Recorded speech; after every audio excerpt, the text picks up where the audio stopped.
Bankrupt crypto lender Genesis now seeks approval to sell up to $1.6 billion worth of Bitcoin, Ethereum, and Ethereum Classic in order to pay the people that they owe as fast as possible. And of course, there are many implications of what this could mean for the market, so we're going to talk about that today. But before we do talk about that, we are going to do just a brief basic summary of the market, talk about what's going on there. Then we'll get into the news that we're talking about today, and then lastly, we'll do some technical analysis for you TA analysts out there. So with that in mind, let's get into it. So overall summary, not too much going on today. It's honestly rather been pretty chill, nothing, like I said, nothing too crazy. We of course do have something like the Fear and Greed Index sitting at a 55, which is rather neutral, and people aren't really on either side of the fence at this point too extremely.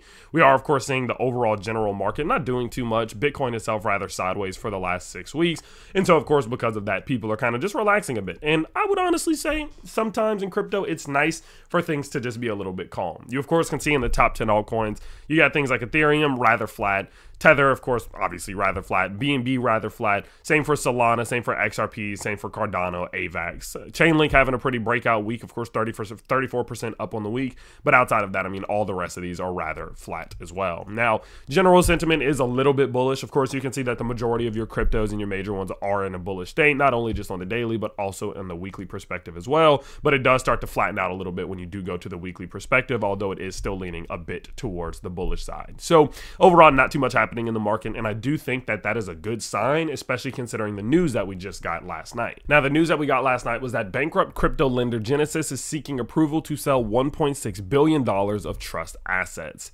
They go on to say that the bankrupt crypto lending firm Genesis Global Capital has requested a U.S. bankruptcy court for permission to liquidate shares in the Grayscale Bitcoin Trust. Not only that, but the Grayscale Ethereum Trust and the Grayscale Ethereum Classic Trust, totaling approximately $1.6 billion. They go on to say that the debtors believe it would be beneficial to have the authority to sell and liquidate the trust assets to reduce any risk that fluctuations in price might have on the debtors' estates and to facilitate distributions to creditors. Now, looking at the breakdown of these assets, you can see that it is majoritively Bitcoin. GBTC is around $1.4 billion. The Ethereum Trust is at $170 million, and the Ethereum Classic Trust at about $40 million, totaling again around $1.6 billion. Now, they actually did go on to highlight that following approval from the U.S. Securities and Exchange Commission on January 10th, the recent conversions of GBTC to a spot Bitcoin ETF fund now allows for the redemption of shares in cash through its redemption program.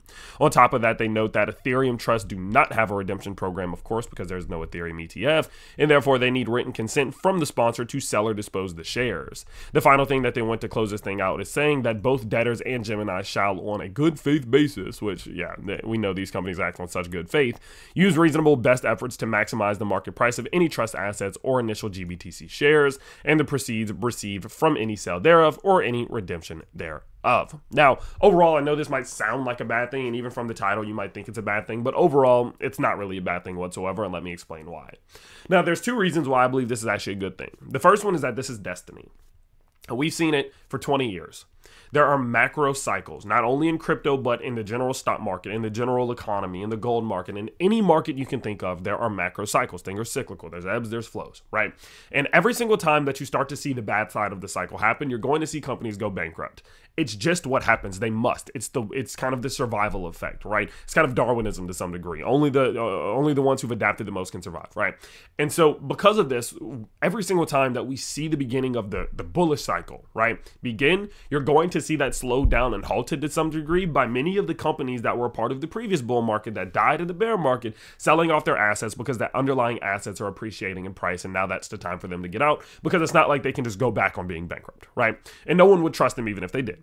And so because of that, in the beginning of these bull markets, we saw the same thing happen in 2016. We saw the same thing in 2020. We're seeing the same thing in 2024. You're going to see those prior companies or those previous companies causing sell pressure that's going to slow down and halt the momentum of the bull market. And then you're going to see them selling their assets, seeing that shift from one company to another, one company to another, these companies buying OTC, these companies buying on the open market. And then eventually all of the previous companies of the past are going to be done. They're going to be out and weeded out. And then we can continue on about our merry way for the cycle to repeat itself a couple years later. That's just what happens, right? And so considering we know this is destiny, the faster all of these types of companies that are going bankrupt, causing sell pressure and things of that nature, the faster they can get out, the absolute better.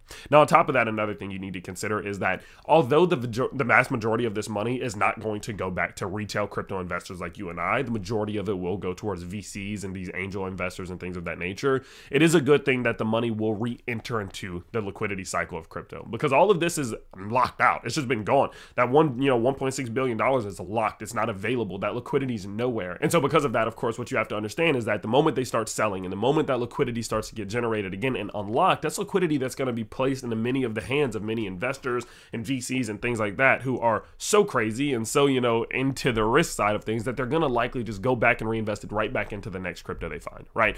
Will they make the smartest decisions? Probably not. But at the end of the day, injecting any type of liquidity into crypto does contribute to getting this thing, getting something like Bitcoin back to an all-time high, getting an altcoin rally and things of that nature. And so in my opinion, where we are with this thing is really not a big deal. And although the headline can seem a little bit scary, I believe that's a part of the reason as to why we've not really seen any big effects happening on the market over the last day and over the last couple of days. Now, looking at this thing's price overall, Bitcoin is still sitting rather flat. It does seem as if it's putting in some type of little micro inverse head and shoulders here on this, let's call it $43,600 level. Of course, you can see that left shoulder, the head, and then the right shoulder, of course, forming there. That is something I'm watching out for, because if it is capable of breaking above this key structure, we definitely could see the breakout back test and continuation. If that is the case, I would be looking for Bitcoin to clear 45K. If it clears 45K, I think that a move towards $48.75 thousand is likely on the way. And so that could be a rather decent trade, but obviously I'm not going to speculate on that until we get a little bit more clarity. Now, don't forget, you can do all of your Bitcoin trading over on Margex. They have amazing fees, extremely small.